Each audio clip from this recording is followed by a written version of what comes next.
सर्वभूतेषु शक्तिरूपेण संस्थिता नमस्तस्यै नमस्तस्यै नमस्तस्यै नमो नमः।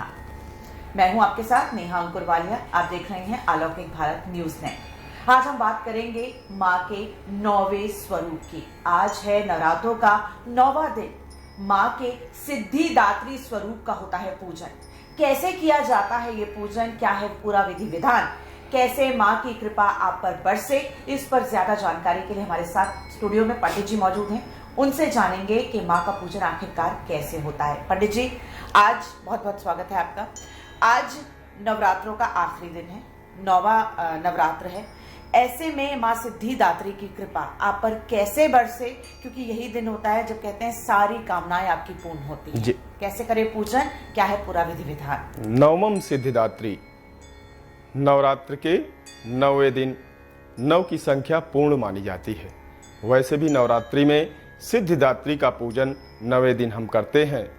समस्त सिद्धियों को देने वाली जब माँ पार्वती ने तप किया तो सबसे विशेष मनोकामना उनकी तप में थी कि शिव जी को प्राप्त करने की, और उन्होंने तप के माध्यम से शिव जी का वरण किया और शिव जी से विवाह करने के बाद एक समाज का अच्छा निर्माण करने के लिए उन्होंने गणेश जी और कार्तिक को समाज के समायोजक के रूप में, एक अच्छे नायक के रूप में उनका जन्म दिया।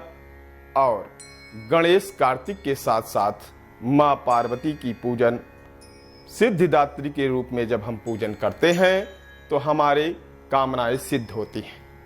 जो भी सभी मनोरथ को पूर्ण करने वाली किसी भी प्रकार की जो शुभदायी हो, मंगलदायी हो, ऐसी कामना को अगर माँ सिद्धिदात्री के पूजन करते हैं तो आपकी वो कामना पूर्ण होगी।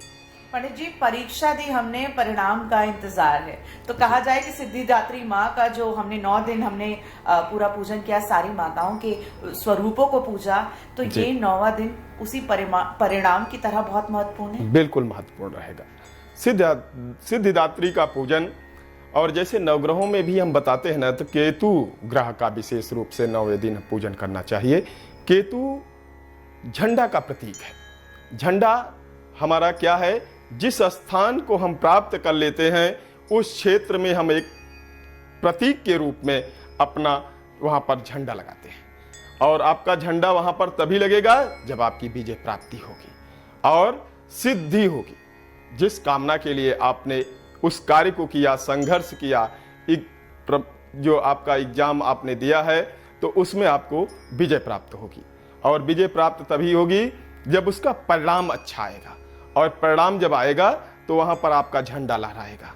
जैसे सिद्धिदात्री का पूजन उन लोगों को भी इस दिन करना चाहिए जिनके बालकों के विवाह में विलंब हो रहा है, जिनके संतान उत्पत्ति में विलंब हो रहा है, जिनके प्रमोशन में विलंब हो रहा है, जिनके स्थान परिवर्तन में विलंब हो रहा है। तो सिद्धिदात्री का हम इस दिन अगर पूजन करते हैं तो माँ सिद्धिदात्री की कृपा से, आशीर्वाद से आपका शीघ्रातिशीघ्र विवाह होगा, आपके घर में मंगल बधाइयाँ होंगी, आपके बेटे का प्रमोशन होगा, आपके संतति का स्थान परिवर्तन उसके मन के अनुकूल हो जाएगा, देश विदेश गमन जाने का भी योग बनता है। सिद्धिदात्री का पूजन इस दिन हमें विशेष रूप से इन कामनाओं के लिए करना चाहिए। यानी कि किसी भी क्षेत्र में परचम अगर लहराना है तो सिद्धिदात्री माँ की कृपा अगर आप पर बनती है तो वो भी जरूर मिलेगा। पंडित जी, क्या है विधि विधान, किस तरह किया जाता है पूजन, कैसे लगाएं माँ को भोग? माँ को भोग केतु के रूप में इस दिन हमें चने विशेष रूप से, हलवा विशेष रूप से, पूड़ी विशेष रूप से बनाना चाहिए। हलवा, चना और पूड़ी का भोग माँ को लगाएं, और वैसे हमें नाना प्रकार के भोग माँ को अर्पण करना चाहिए। और इस दिन कन्याओं को भोजन, गरीब को भोजन अवश्य कराना चाहिए। वृद्ध महिलाओं को हो सके तो विशेष रूप से सेवा करें जी, तो आपके ऊपर सिद्धिदात्री की कृपा बरसेगी।